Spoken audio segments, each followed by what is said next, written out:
What's up, guys? Welcome to another edition of Before the Whistle, presented by BRK Insurance Group. If your business is looking for the best in employee benefits, commercial property and casualty insurance, or retirement and 401k plan services, there's no one better suited to meet your challenges and build a plan centered around your needs than BRK Insurance Group.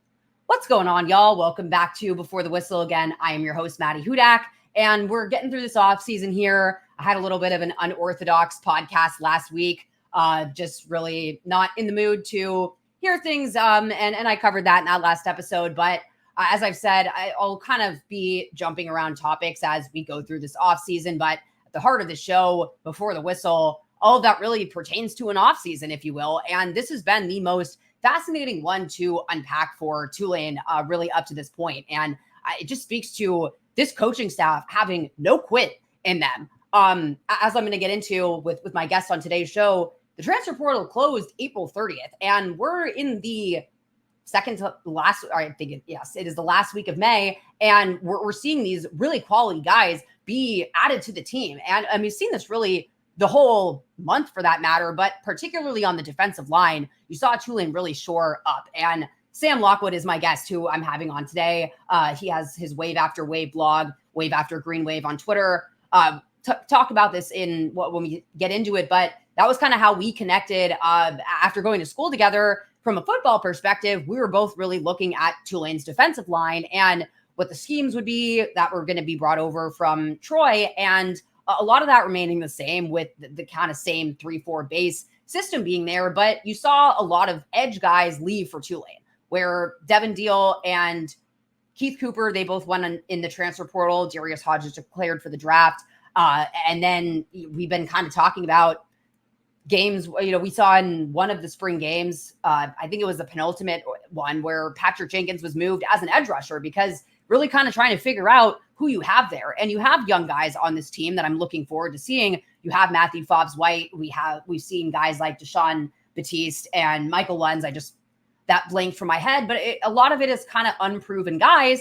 And no matter what, defensive lines need depth. It is a position where I, as a sideline reporter, truly don't understand how all of these limbs get entangled and everyone stands back up after the fact and they just keep on trucking. It is a position that will just beat down a team, and really quickly you can see an injury run there. So to have these guys be brought in, it speaks to it from a depth perspective. But originally we were going to be looking at film for I think it's Terrell Allen. I will get that down, coming over from Tennessee State and being excited about that potential on the edge. We're going to get into it, but you have to look at guys that come over from these FCS programs. A lot of it is projection, but he did have some quality film against a quality opponent like Notre Dame. When I talk about Tulane guys and their draft projections, a lot of the time I was talking about these games against critical opponents, and that really being where scouts kind of dig into that film. And so it was really reassuring to see that him really hold his own against a very well-sized line in Notre Dame. And yes, he has some things that, he could be a little quicker here and there, but the potential there, the amount of moves that you saw, and just the mean bullying spirit, those are a lot of things that you can't teach, but are really fun to work with. And I'm really looking forward to seeing how they use him. But Adin Huntington being another signee that just came in, he was a transfer from ULM, Lafayette Monroe, had offers from Oklahoma and LSU, multiple SEC programs that need guys on the defensive line. It's not as if these were luxury trips for a lot of these programs at this point. So for Tulane to be able to be ringing in these fish, originally I thought that I was going to be looking at quite a bit of interior film. It was really exciting to see that there were a lot of times where Huntington lined up on the edge and just cross-face, or a lot of twists, a lot of stunts for this to be what usually is a slog type of film study with defensive line. And we don't have it up on the screen, but Sam and I, we've been looking at these two guys and really looking at how they move in terms of their pass rush. Probably going to keep looking at their defense as we get on through this offseason, see how they work against the run. But to see the amount of production from both of these guys, it was really fun to get into. And this was really kind of my first show where we looked at that film and really unpacked it. I think you'll learn quite a lot about how defensive lines move, how you win there, and really all a lot of the time turns into jargon. I think it was a really thoughtful and enjoyable conversation that we're going to get right into now on today's show. Awesome. So I have a fellow tape nerd here with me and a regular now on Before the Whistle, Sam Lockwood, Wave After Wave. Is it Wave After Green Wave on Twitter? I wanted Wave After Wave and I couldn't get it. So it's Wave After Green Wave, but it's Wave After Wave in my heart. There's a little teenager out there that has Maddie Hudak, and she will forever have that. So I feel that with the _94. But we've been talking about, I think actually we first connected, even though we went to school together. You had written an article about the trenches, and at that same time I had done a podcast episode on Tulane's defensive line. And from the beginning of spring to now, in terms of what they've added on the portal, there was a point where we were talking about them moving Patrick Jenkins to edge to see if we could get some production out of them. And then this last couple of weeks, it's just been John Summerall and his staff have been popping off, and we're going to break down some tape on Terrell, Allen, and Adin Huntington. But Sam, I'll just welcome you into the show. Good to have you and be actually watching some real film.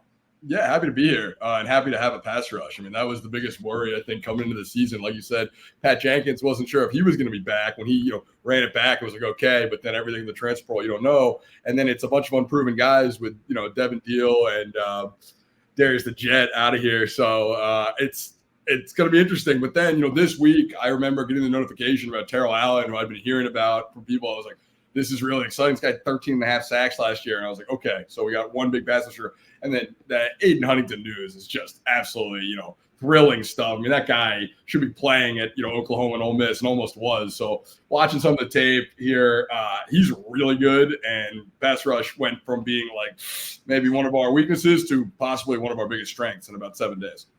Yeah, absolutely. And I think, there's a lot of conversations about what roles they can each play on the team. But the fact of the matter is the trenches, they go down like flies to me. And it's very easy to just stack up those injuries, especially towards the end of the year. Remember, there was a point last year where there really wasn't anyone on the depth chart behind Devin Deal. They had to switch him to the other side of the field and get really creative with that. So you just can't discount having those guys here. And even with one of them coming from an FCS program, still having some real competition that we were able to look at. But man, just looking at Adin Huntington's film, I thought that he was more of an interior guy, but he has not only speed, but he's able to rush with power and win on the outside just as much. People talk about pass rush moves and whether it's the speed move or the bull rush, you know what I mean? That's kind of like layman's with football. It's like, that's what most people know about pass rushing. It's like either you sprint around the edge or you do a spin move or you run right at him and you drive back into the quarterback. And so like when I look at pass rushers, that's the kind of thing I want to see is a variety of moves, a swim move, a spin, and a bull rush. Adin Huntington doesn't just have multiple moves. He lines up at multiple spots. Like you said, he's a 3-tech. He's outside. He's taking the guard into the backfield. He's taking the center into the backfield. And then next thing you know, he's got a speed rush on the edge and he's burning, left tackle. It's really impressive. And I've watched about, 15 minutes of his footage because that's how long his, highlight pressures are. You know what I mean? Like he has that much tape. That's good out there. And that's something that's really exciting. Yeah, I mean, just pull that up.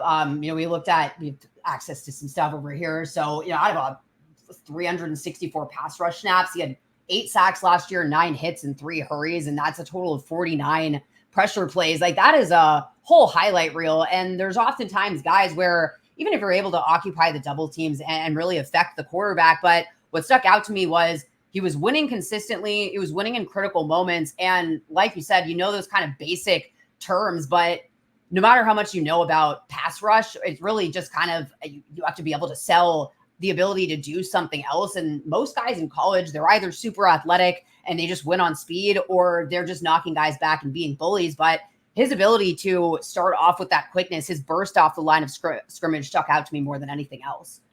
Yeah, I agree with you. I think a lot of talk is about being a technician. You ever listen to Aaron Donald, who everyone thinks of as being the best at the craft on the interior?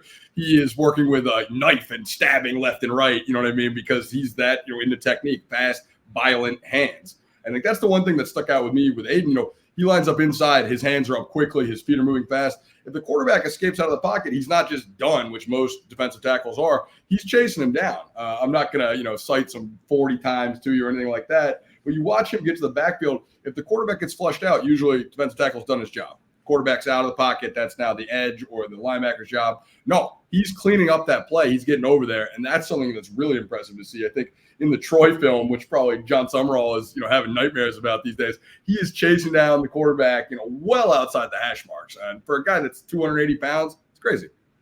Yeah, I'm doing the scouting academy right now, and I'm still going through the defensive line and working with my director. He had brought up this phrase of breakfast, lunch, and dinner with pass rush, and it's a really simple way to just kind of break it down. But there are a lot of guys that are going to win at breakfast, and they have those immediate moves. And I've watched a lot of guys that they don't get there until dinner, but the fact that they're still there and they're still working through it, I've watched some really ugly guys on film, but I have to give them credit for still remaining on the play. But just his explosiveness and his lateral ability really stuck out to me just as much, where I thought that I would be looking at, inside rush plays. And then he was lined up as a wide 9 half the time. Just a lot of really movement off the line of scrimmage. Again, defensive line can get really boring and very much of a slog to watch, but he was just violent out there. Yeah, absolutely. And one of the things about him is he got better as the season went on. I'm going to pull up his stats from the full season here, because I thought he played on a team that was not particularly good in ULM last year. And so it would be easy to think that, when you're 2-10 or however they finished, I forget the exact numbers, they lost, something like 8 or 9 in a row to finish the year against Troy, Ole Miss, and ULL, which are the last 3 games of the season, all of which they lost by 30-plus points. 7 tackles, a sack against Ole Miss, and then 8 tackles and 2 sacks against ULL. There's no perfect barometer to, measure how good a defensive tackle's playing. You could have no tackles and no sacks and make a huge impact. But the fact that he's showing up in the stat sheet that heavily, and then you watch the film and he's in the backfield seemingly on every play, it's really impressive as someone who's a self-starter, motivated with a lot of heart, making big plays for his team.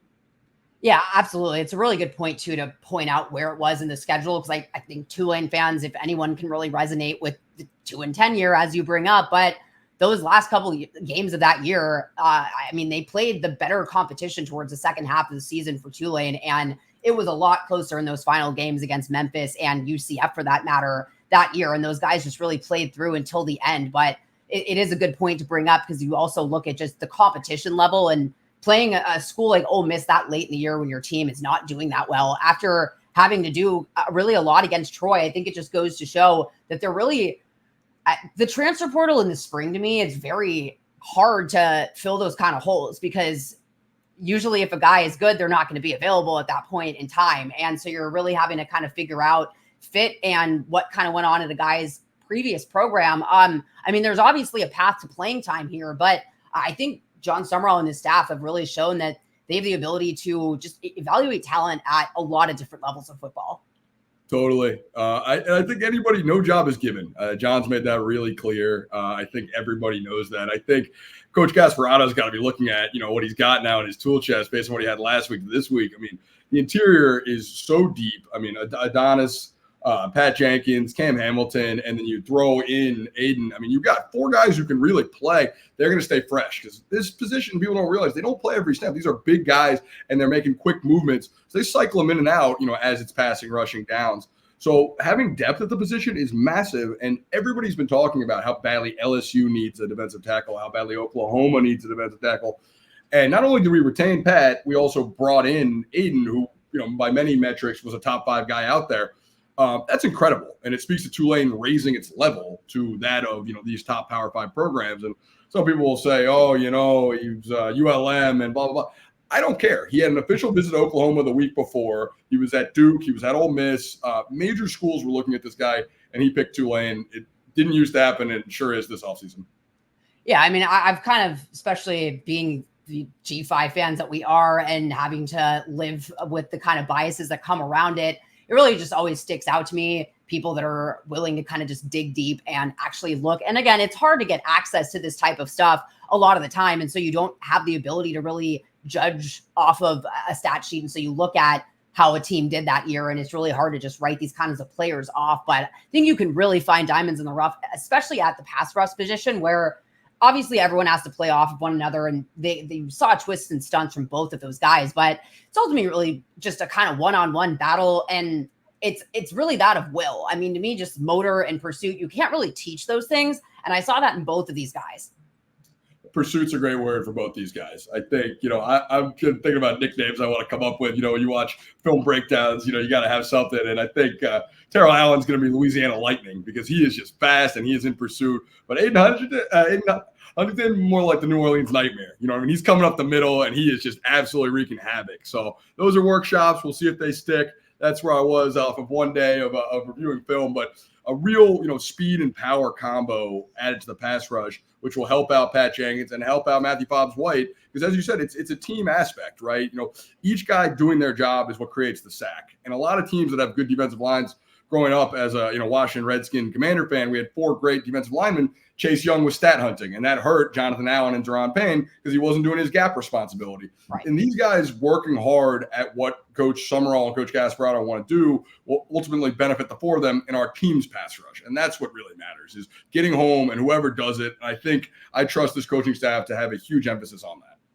Yeah, and it looked kind of like they come from similar systems, and I don't know if you call it a 3-4, 3-5, what we're really doing anymore, but I'm told that the heart of this defense is that kind of 3-4 system.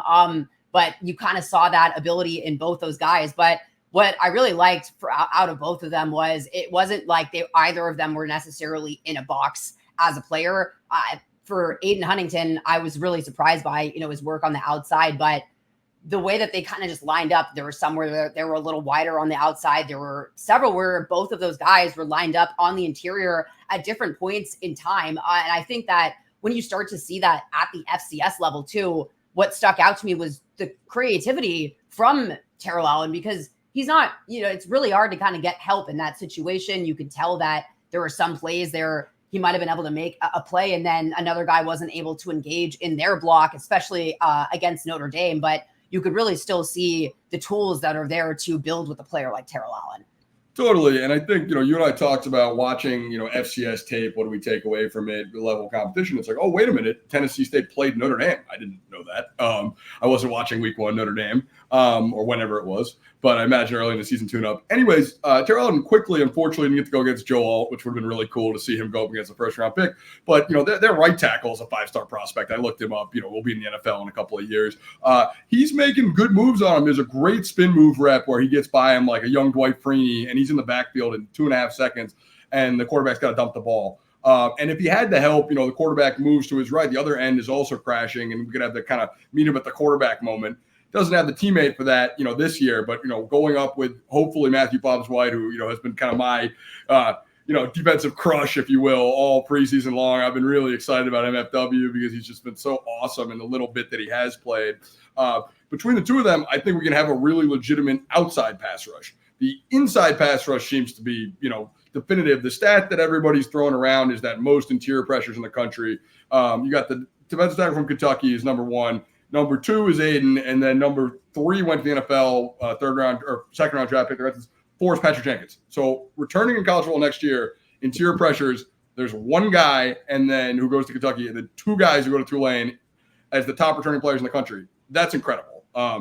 It's going to cause a lot of issues for defenses with that much interior pressure. Help us stop the run, and even better, help us rush the pass. 100%. And you kind of point out just something you're just talking about the different gap assignments. But what just continued to really stick out to me about both of these guys is that they were able to really cross across the line of scrimmage. And it reminds me a lot of what we've seen Tulane do in the past, where, again, I'm not entirely sure what the integrity of the system is at this point, but a lot of the time you have them kind of moving around. And when I kind of got back to it, Terrell Allen, I noticed at first that was kind of wanting to see a little more of a repertoire from him. And I think it's easier with a guy like Adin Huntington. And I think it speaks to just how impressive he was that, I wrote down like 4 or 5 different moves that I saw from him on a relatively consistent basis. But then you started to see that spin move from Allen. And what I liked, especially in that Notre Dame tape, is that game was, I think, 56-3 by the end of that game. And the way that he was playing towards the end of it, that's something where one of the factors in the scouting academy, and it's non-position specific, it's mental toughness, critical moments. Are you able to remain? How do you perform on 3rd down? How do you perform in the 4th quarter? But how do you also perform when your team is blown out? And one of those Notre Dame plays where he had actually the ability to affect the quarterback, it was one where he got knocked down, he got back up and was still able to engage in a pass rush move. And Landis Wilkerson, just hearing what he's able to do with these guys on the defensive line, I think what you really want from an FCS guy is you can't teach the motor, you can't teach pursuit, and you can't teach wanting to just be a bully. And he uses his hands. He doesn't always engage or disengage from the blocks, but the moves are there. And so I kind of look at him as a little bit more of a clay to mold into something and utilize him in those types of situations. But I think you really have a legitimate starter potential in Adin Huntington. Yeah, I mean, you talk about tools and you talk about things that jump off the tape. Quick first step for both these guys. But for Terrell Allen, I think it's about, his size. If he was 6'4", we'd be talking about like a first round, with long arms, like you see the prototypical kind of like Montez Sweat build. Tulane home run. Shout out to the baseball team in the AAC tournament. Just took the lead. Let's go Slugger Birds.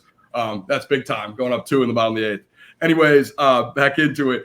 Terrell Allen knows for the football you can't teach. He had 5 forced fumbles last year. I think that was the best in FCS.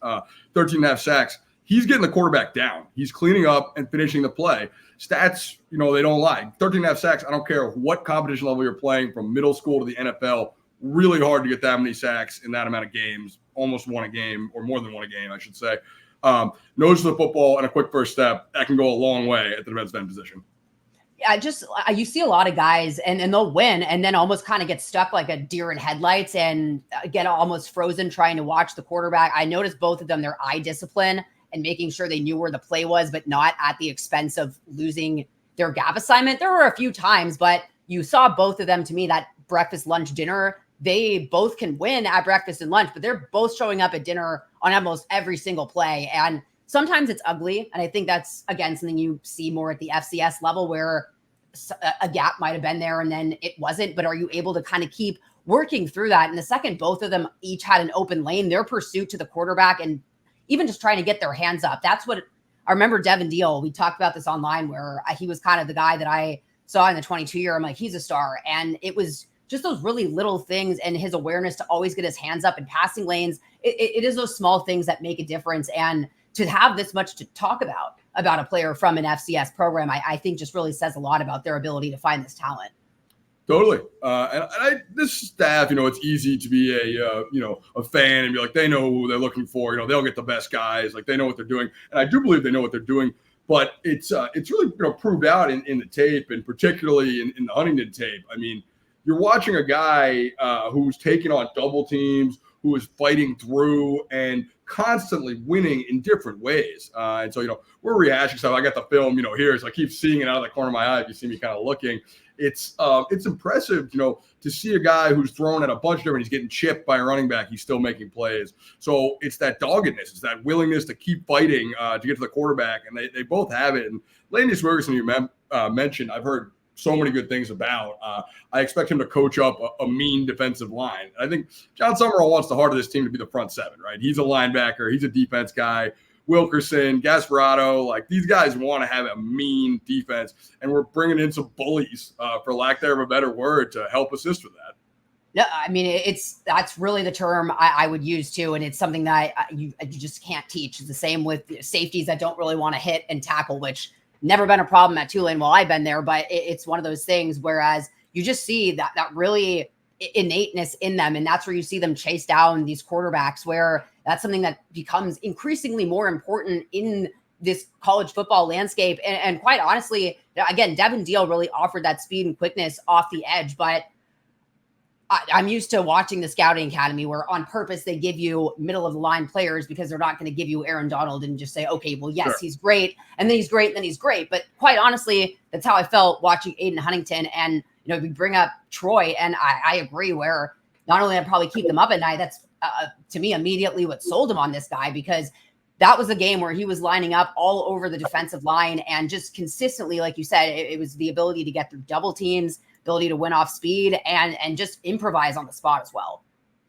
So agreed with everything you said about the improvisation, the size, the speed. I was just quickly looking up how many sacks we had as a team last year because I was curious. So you throw together Darius Hodges 7.5, Patrick Jenkins 5.5. He's returning, so you can add him to the new total.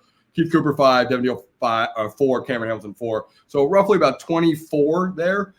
We're bringing in 22 from 2 guys. Is it apples to apples? Absolutely not. But think about the whole team And if you take Patrick Jenkins out of it, I think the remainder of the group versus Patrick Jenkins, Terrell Allen, and Adin Huntington, I think that threesome who will be playing together this year had more sacks than the whole team did last year. That is something to get excited about. That's something that we might have an even better pass rush that I thought was one of the strengths of the team last year, even though Devin Deal, Darius Hodges couldn't always stay healthy. When they were on, they were great. And for that to go from a weak point to a point of strength is something that I could be more excited about. It speaks to what the Summerall, coach staff can do. They see a weakness, they attack it. You know what I mean? They thought our line wasn't quite there. You bring in a left tackle. As soon as Tuttle goes down, replacement. You know what I mean? They're not resting on their laurels. They're not stopping. They want to win now. A lot of veterans. Adin Huntington and Terrell Allen both are, 4 years of college experience. These guys have played a lot of football. They're plug and play. They're ready to go. Yeah, it's a good point. And it's a position that it's fun to go young at, but to have these guys with that experience and, again, just the numbers, it really did stick out where, a lot of the time, even if you are a really good defensive lineman, it doesn't always show up on the stat sheet, just dependent on the type of system you play in. But I especially think what really, it's identifying what the right talent is, but also being smart about it as well, because, they could go out there and get a defensive lineman that only really works in a 4-3 system. And then I'm not really sure what they're doing here. Whereas you look at both of these guys and it's the versatility more than anything else. I really can't even sit here and say I would know for sure how to line up this line from left to right, boundary field, what have you. And it's probably going to change on a relatively consistent basis. And if you're able to keep teams on their toes like that, and then you have guys that have all shown the ability to win individually, it's a completely different story than, what we were just talking about a few months ago. Positional flex goes such a long way on giving different looks. As we're here breaking down tape as amateur tape junkies, you see a guy standing up versus a guy with his hand in the ground, and then he's inside. It's like, how do you account for him? Where's 45 or 9 as we're watching these two guys? I'm trying to do that myself because I'm like, all right, let me find, the guy we're watching here. Well, 45 is moving all over the place. He's standing up, in a 2-point stance. He's blitzing off the edge. And the next snap, he's got his hand on the ground in the 3-tech. So that is, if it's difficult for us to follow, just trying to see where they are, think about offensive coordinators trying to figure out, an offensive lineman trying to figure out where they're coming from. The fact that they can all move around, and I know Fobbs White is likely going to play that bandit role that we've talked about, where he's going to do a little bit of dropping into coverage and a little bit of pass rushing. I think, TA might be a little bit big for pass coverage, but he can move around pretty damn well. And it's going to be so many different looks that Summerall will have the ability to throw at offensive coordinators, and that's huge. That is what makes you unpredictable and the ability to keep it fresh throughout the season. Because if you have 3 guys with one set of pass rush moves, maybe it works week 1, maybe it works week 2. By week 7, it's like, all right, these guys are, one-trick ponies. This team is not that. No, I that was exactly what I was going to bring up too. Like, I felt like I had to keep rewinding and reorienting myself on every play because I'm not kidding. It was, on a snap-by-snap basis, these guys would just be in completely different spots. But then for me, Huntington, his lateral agility and just there was a play where he was, wide 9, he's outside the tackle on one side. All of a sudden, he's all the way over on the B gap on the other side. And quite frankly, he actually got all the way around to the opposite side of the line. It's just that they kind of moved over by that point. But I was genuinely unprepared for how quickly he ran all over the place. And I can't emphasize enough that if you can move quickly like that to start off, it makes no one can really rest and relax. And if every single play pressure is coming from a different area, and we haven't really looked at the linebackers for Tulane at this point either, where we saw a lot of creative blitzing last year, but this type of system, that opens up some lanes for a guy like Tyler Grubbs, and I will forever hear the sound he made hitting that guy in that UTSA game when he just had that open lane. But man, awesome. This should normally be a really boring conversation about trench play, and it can't emphasize enough how impressive it is that it is this exciting on tape. You're firing me up. The Tyler Grubbs play against UTSA. I mean, if you like football and you don't like that play, this isn't the right sport for you. Just right down the middle, Ray Lewis style smackdown on the running back on the 2-point conversion. I mean, that was just. I have it on my phone. The sound is truly as advertised. I mean, that's Jadeveon Clowney versus Michigan in that bowl game where he decapitates that guy. Wow. Yeah. Tulane just won the baseball game, so that's big. Roll wave. Let's go. But yeah, I think that, what we're talking about with regards to speed and, excellent reps, there was a double pass in one of the Tennessee State games where Terrell Allen is running after the quarterback. The guy throws to the receiver. Receiver is like at that, end line. And he goes over and he takes out the receiver, outside the hashes. And I'm like, oh, my God. Like, this defensive end just ran about 35 yards and hit both the quarterback and the receiver on the same play. There's a level of just endurance and speed and heart that is, jumps off the page. And the fact that wasn't the first clip of his highlight tape speaks to the fact that it's like there's a lot there. So I'm excited and, agreeing with you that watching, a guy line up on trench, over center to kind of like lumber through and hopefully, make the quarterback leave the pocket, usually boring. This tape is not boring. And that's like, doing scouting stuff, you want to watch more than one game and more than those kind of highlights. But finding those competition-based games, I think is super important. And again, I don't think there's a better measuring stick at this point than Troy's defense last year. And I can't emphasize enough when you get to that stretch of tape where it's his ability to just penetrate and they both just go. And like you said, it was these 20, 30 yard chase downs on more than one play. And that's what I mean. Like, I don't want to overhype people on this, but sure. It's something that those are very unteachable characteristics. You have Mike Storms. We have, this karate guy on staff that you can teach them how to hand combat all the time. But if a guy doesn't really have that innate ability in him, to me, don't see it any better than that play that you just described about Terrell Allen. And that's something that when I was looking at Tulane and what made them really great these last couple of years, it's been that end of the game that you think about the gauntlet thing that they ran this offseason where the whole thing was about mental errors becoming more of a factor late in the game when fatigue sets in. So like you said, for these not to be the first plays of the game, if nothing else, this is like the best case scenario of spring transfer portal in terms of finding what was a very small pool at the line of scrimmage. Totally. And something that every other school were in competition with 100 other schools with big budgets and serious, aspirations to bring in a tackle. I think, while we talk about the Troy game as maybe our favorite of the Huntington tape, I think if you get a chance to get your hands on the Ole Miss tape, the Ole Miss tape, the Lindenwood tape, the Tennessee State Lindenwood tape, he had 40 sack yards there. I think that's about as many as Quinshon Judkins rushed for in Yeoman. Wow. So 4 sacks, 4.5 tackles for loss, 40 sack yards. Another nugget that I picked up, I mentioned Quinshon Judkins, the famous Ohio State Buckeye, his other terrible game last year, other than Yeoman, was against ULM. He had 18 carries for 65. Patrick Jenkins, meet Adin Huntington. Both Quinshon Judkins' worst nightmare. That is some lore, and I really love how that's all coming together. But I mean, again, it's at this point in time, like you said, there are schools that really need guys on the line. And, not to say that it wasn't a position of need for Tulane prior to the fact, but you definitely could see a way onto the playing field at a lot of different schools. And so you just really have to credit what's going on here, that they're identifying the guys they want and getting their guys. And those guys are, like you said, we're at SEC programs these last couple of weeks and going to Oklahoma this year. So it goes to show that hear people say, if they can win the Kansas State game, I don't know why anyone thinks that they're not trying to win that Oklahoma game. And if not, first, just as much, if not more than that. Just the ability to go and compete against an SEC program. We saw Tulane do it last year, and where they did it was the line of scrimmage. And you talk to Ole Miss fans, they were not prepared for Tulane's battle, and really it rivaled most of the SEC programs that they faced the rest of the season on the line. Yeah. I mean, if you see my interview with Pat that I did for Fear the Wave Collective, he talks about showing out when he knows the eyes are on you.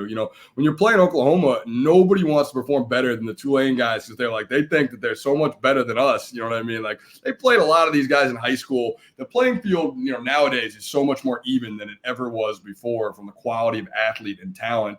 And obviously I'm a G5 stan, but I truly do believe that we get players that could play at the P5 level that just didn't quite, get the recruiting out of high school and then found that they were happier here at Tulane. And there's so much to offer at the school and in the city. I understand why you would choose that. I'm obviously very biased, but I really do think going up against Kansas State and Oklahoma, you will see the best performance from our guys.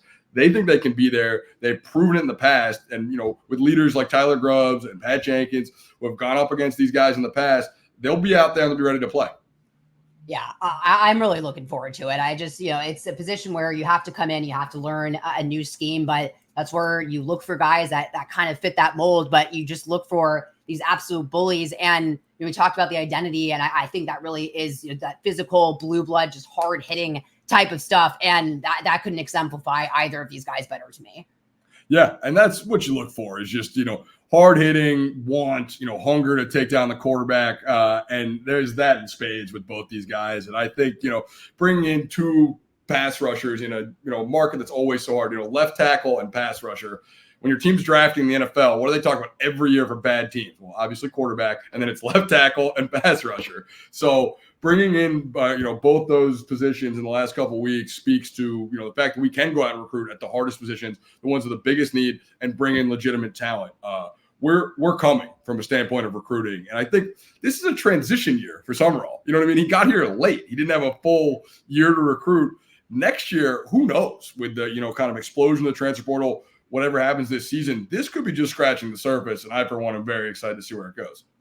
100%. I mean, he also comes in and you're trying to stop a dam from leaking for a lot of reasons, but really at the foundational level, just when a team loses their head coach, that's where the dam really bursts open. And recruiting your own roster is really kind of that most quintessential thing at that point. But the fact that they've been able to bring in the caliber of receivers without having a starting quarterback, that to me says more than anything else. You see it in free agency in the NFL.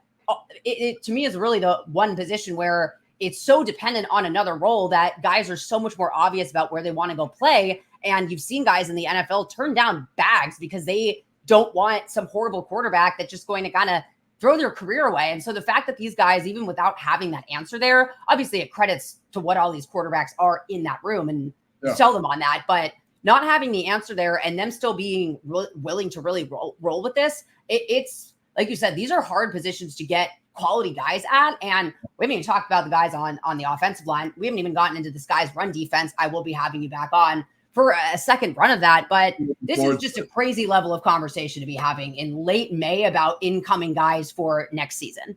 It never stops, seemingly. I mean, I know we live in a little bit of an echo chamber with, Tulane Twitter and who we follow, but it really feels like every week we're getting another guy, and our social team is awesome. Hunter Sims, Kyle, if you don't follow those guys, Cole, they're so much fun because they're constantly hyping them up, and it's made our Twitter presence so fun. You know what I mean? Like they're putting out GIFs and, these videos where he's walking out like the Joker out of the hospital. I mean, this is all-time stuff there. And that has really brought in a new level to the fan base that, it's like, wow, who do we get this time? And, I'm lucky enough to know I usually get to hear, 5 minutes before everybody else. So I feel cool, but not really, I'm sleuthing like everybody else through Twitter, trying to figure it out. But that's been so much excitement. It's really, really fun watching this team come together. And it feels like, you and I talked about where we were right when Willie left. I remember I was leaving Yeoman, sad. It was a really wet and rainy day against SMU. And then get home, I only packed one pair of shoes and, miserable at the airport. I'm like, well, Tulane football program is dead. All of a sudden, it's May. It's not even been 6 months. And I'm the most excited I've ever been. And I get pretty fired up about Tulane football. So it's been a really awesome testament to what Summerall's been able to do. I couldn't agree more. And I am looking forward to continuing this all, because usually this is the time in the offseason where no one cares about football. There's nothing going on. The portal closed a month ago. So to even just have this much to unpack, I'm just really looking forward to an offseason, which is a crazy thing to say. Yeah, I mean, it's been fun. I mean, as someone, this is my first, I guess, off season really of covering the team, if you can call it that. But it's been great. I mean, the fact that we're, able to talk and have something exciting to talk about, you and I are always thinking of good ideas for what to get on here and talk about. We have plenty of material. I mean, watching tape, new recruits, excitement going into the summer. I don't think every team gets that. So it's a privilege, and it's been awesome to do it. Awesome. Yep. And we're going to keep it coming for the rest of the summer and moving forward. It's easy to hear a promo in the middle of a podcast and think, of course they like the product, they're paid to. Well, if you know me at all, then you know two things. One, I'm truthful, as you've seen on this episode, almost to a fault. And two, if I were in it for the money, I'd certainly be doing something else. So believe me when I say that I love Blue Oak Barbecue. The food, the drinks, the people, the location, yes, all of that. Blue Oak Barbecue has a great selection of your favorites from the smoker fantastic sides, and awesome bar specials each and every week. Go check them out. Blue Oak Barbecue, located at 900 North Carrollton here in New Orleans, or visit them online at blueoakbarbecue.com. And as we are, a little bit through May now, let me get to those specials for the month of May and go through what we have on tap this week. So as always, Mondays, red beans and rice, keeping it classic here. Tuesdays, we have the braised pork cheek tacos with mango papaya salsa. Wednesdays, we have a house brisket meatball hero. I'm unclear what they have on Thursdays. Friday, crawfish étouffée, yum. Saturday, pork cheek debris sandwich with Creole gravy. And Sunday, you got yourself some biscuits and gravy at Blue Oak Barbecue. All right, y'all. Again, that's Sam Lockwood, Wave After Wave, Wave After Green Wave on Twitter. He's been doing really awesome interviews. And especially in the context of this episode, I highly recommend you go check out his one with Patrick Jenkins. But I just want to say it's really cool to be able to have someone else out there that is in my same age group following along with Tulane and be someone that is genuinely looking forward to grinding and looking at some tape. I mean, we did legitimately look at quite a few plays for both of these guys and not just the YouTube highlights. Having that end zone view really helps you see what these guys can do there. And I think that we really just speak to the potential from these guys, how much this just makes what Tulane has to play with that much more exciting. Because when you have guys that are as versatile as the guys that they're bringing in, you look at Tulane's defense last year, they are all very versatile, very movie guys all across that line. And so to bring these guys in, you have the element of surprise in a lot of ways facing these teams. But one of those teams is Oklahoma, one of the teams that wanted Adin Huntington, and Tulane was able to pull that out.